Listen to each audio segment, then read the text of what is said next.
رسولوں کے اعمال اور اس کا 7واں باب جو 60 آیات پر مشتمل ہے۔ پھر سردار کاہن نے کہا، کیا یہ باتیں اسی پر ہیں؟ اس نے کہا، اے بھائی اور بزرگوں سنو، خدا ذوالجلال ہمارے باپ ابراہیم پر اس وقت ظاہر ہوا جب وہ ہاران میں بسنے سے پیشتر میسوپوٹامیہ میں تھا، اور اس سے کہا کہ اپنے ملک اور اپنے کنبے سے نکل کر اس ملک میں چلا جا جسے میں تجھے دکھاؤں گا۔ اس پر وہ کسدیوں کے ملک سے نکل کر ہاران میں جا بسا، اور وہاں سے اس کے باپ کے مرنے کے بعد خدا نے اس کو اس ملک میں لا کر بسا دیا جس میں تم اب بستے ہو، اور اس کو کچھ میراث بلکہ قدم رکھنے کی بھی اس میں جگہ نہ دی، مگر وعدہ کیا کہ میں یہ زمین تیرے اور تیرے بعد تیری نسل کے قبضے میں کر دوں گا، حالانکہ اس کے اولاد نہ تھی۔ اور خدا نے یہ فرمایا کہ تیری نسل غیر ملک میں پردیسی ہوگی، وہ ان کو غلامی میں رکھیں گے اور 400 برس تک ان سے بدسلوکی کریں گے۔ پھر خدا نے کہا کہ جس قوم کی وہ غلامی میں رہیں گے اس کو میں سزا دوں گا، اور اس کے بعد وہ نکل کر اسی جگہ میری عبادت کریں گے۔ اور اس نے اس سے ختنے کا عہد باندھا، اور اسی حالت میں ابراہیم سے اسحاق پیدا ہوا، اور 8ویں دن اس کا ختنہ کیا گیا، اور اسحاق سے یعقوب، اور یعقوب سے 12 قبیلوں کے بزرگ پیدا ہوئے۔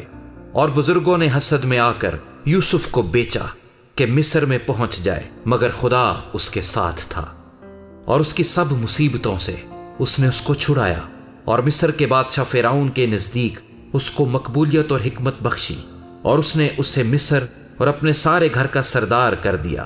پھر مصر کے سارے ملک اور کنعان میں کال پڑا، اور بڑی مصیبت آئی، اور ہمارے باپ دادا کو کھانا نہ ملتا تھا۔ لیکن یعقوب نے یہ سن کر کہ مصر میں اناج ہے، ہمارے باپ دادا کو پہلی بار بھیجا۔ اور دوسری بار یوسف اپنے بھائیوں پر ظاہر ہو گیا، اور یوسف کی قومیت فرعون کو معلوم ہو گئی۔ پھر یوسف نے اپنے باپ یعقوب اور سارے کنبے کو جو 75 جانیں تھیں بلا بھیجا، اور یعقوب مصر میں گیا۔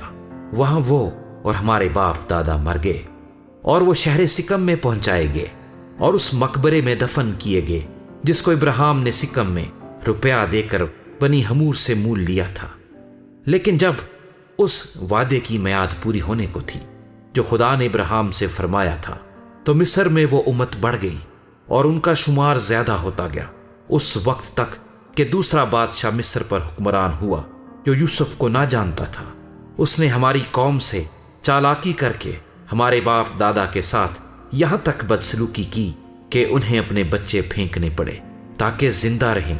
اس موقع پر موسیٰ پیدا ہوا جو نہایت خوبصورت تھا، وہ 3 مہینے تک اپنے باپ کے گھر میں پالا گیا، مگر جب پھینک دیا گیا تو فرعون کی بیٹی نے اسے اٹھا لیا اور اپنا بیٹا کر کے پالا۔ اور موسیٰ نے مصریوں کے تمام علوم کی تعلیم پائی، اور وہ کلام اور کام میں قوت والا تھا۔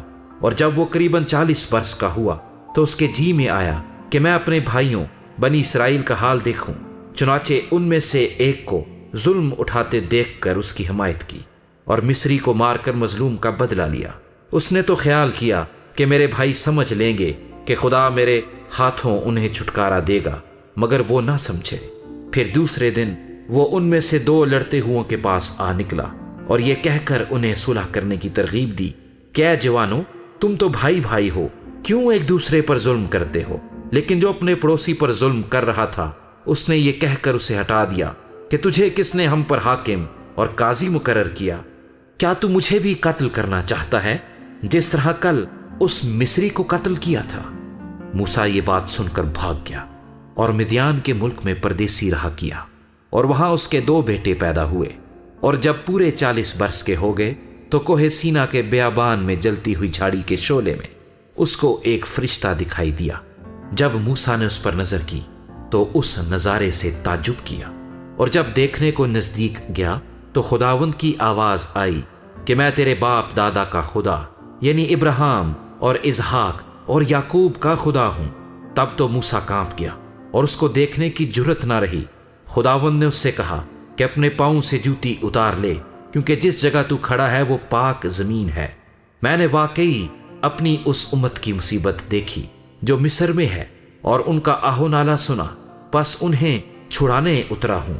اب آ، میں تجھے مصر میں بھیجوں گا۔ جس موسیٰ کا انہوں نے یہ کہہ کر انکار کیا تھا کہ تجھے کس نے حاکم اور قاضی مقرر کیا؟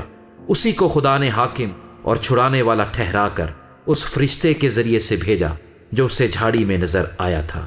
یہی شخص انہیں نکال لایا اور مصر اور بحر کلزم اور بیابان میں 40 برس تک عجیب کام اور نشان دکھائے۔ یہ وہی موسیٰ ہے جس نے بنی اسرائیل سے کہا کہ خدا تمہارے بھائیوں میں سے تمہارے لیے مجھ سا ایک نبی پیدا کرے گا۔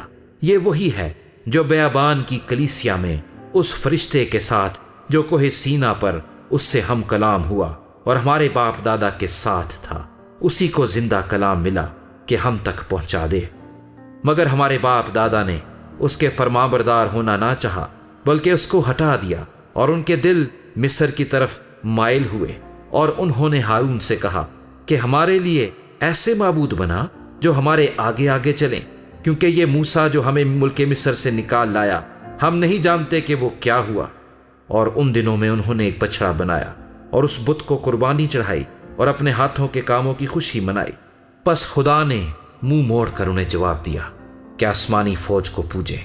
چنانچہ نبیوں کی کتاب میں لکھا ہے کہ اے اسرائیل کے گھرانے، کیا تم نے بیابان میں 40 برس مجھ کو ذبیحے اور قربانیاں گزرانی؟ بلکہ تم مولک کے خیمے اور رفان دیوتا کے تارے کو لیے پھرتے تھے، یعنی ان مورتوں کو جنہیں تم نے سجدہ کرنے کے لیے بنایا تھا۔ پس میں تمہیں بابل کے پرے لے جا کر بساؤں گا۔ شہادت کا خیمہ بیابان میں ہمارے باپ دادا کے پاس تھا، جیسا کہ موسیٰ سے کلام کرنے والے نے حکم دیا تھا کہ جو نمونہ تو نے دیکھا ہے اسی کے موافق اسے بنا۔ اسی خیمے کو ہمارے باپ دادا اگلے بزرگوں سے حاصل کر کے یشوع کے ساتھ لائے، جس وقت ان قوموں کی ملکیت پر قبضہ کیا جن کو خدا نے ہمارے باپ دادا کے سامنے نکال دیا، اور وہ داؤد کے زمانے تک رہا۔ اس پر خدا کی طرف سے فضل ہوا، اور اس نے درخواست کی کہ میں یعقوب کے خدا کے واسطے مسکن تیار کروں، مگر سلیمان نے اس کے لیے گھر بنایا، لیکن باری تعالیٰ ہاتھ کے بنائے ہوئے گھروں میں نہیں رہتا۔ چنانچہ نبی کہتا ہے کہ خدا فرماتا ہے، آسمان میرا تخت اور زمین میرے پاؤں تلے کی چوکی ہے، تم میرے لیے کیسا گھر بناؤ گے، یا میری آرام گاہ کون سی ہے؟ کیا یہ سب چیزیں میرے ہاتھ سے نہیں بنی؟ اے گردن کشو اور دل اور کان کے نامختونو، تم ہر وقت روح القدس کی مخالفت کرتے ہو، جیسے تمہارے باپ دادا کرتے تھے ویسے ہی تم بھی کرتے ہو۔ نبیوں میں سے کس کو تمہارے باپ دادا نے نہیں ستایا؟ انہوں نے تو اس راست باز کے آنے کی پیشخبری دینے والوں کو قتل کیا، اور اب تم اس کے پکڑوانے والے اور قاتل ہوئے۔ تم نے فرشتوں کی معرفت سے شریعت تو پائی پر عمل نہ کیا۔ جب انہوں نے یہ باتیں سنی تو جی میں جل گئے اور اس پر دانت پیسنے لگے، مگر اس نے روح القدس سے معمور ہو کر آسمان کی طرف غور سے نظر کی، اور خدا کا جلال اور یسوع کو خدا کی داہنی طرف کھڑا دیکھ کر کہا کہ دیکھو، میں آسمان کو کھلا اور ابن آدم کو خدا کی داہنی طرف کھڑا دیکھتا ہوں۔ مگر انہوں نے بڑے زور سے چلا کر اپنے کان بند کر لیے، اور ایک دل ہو کر اس پر جھپٹے، اور شہر سے باہر نکال کر اس کو سنسار کرنے لگے۔ اور گواہوں نے اپنے کپڑے ساؤل نام ایک جوان کے پاؤں کے پاس رکھ دیے۔ پس یہ استفنس کو سنسار کرتے رہے، اور وہ یہ کہہ کر دعا کرتا رہا کہ اے خداوند یسوع، میری روح کو قبول کر۔ پھر اس نے گھٹنے ٹیک کر بڑی آواز سے پکارا کہ اے خداوند، یہ گناہ ان کے ذمہ نہ لگا، اور یہ کہہ کر سو گیا۔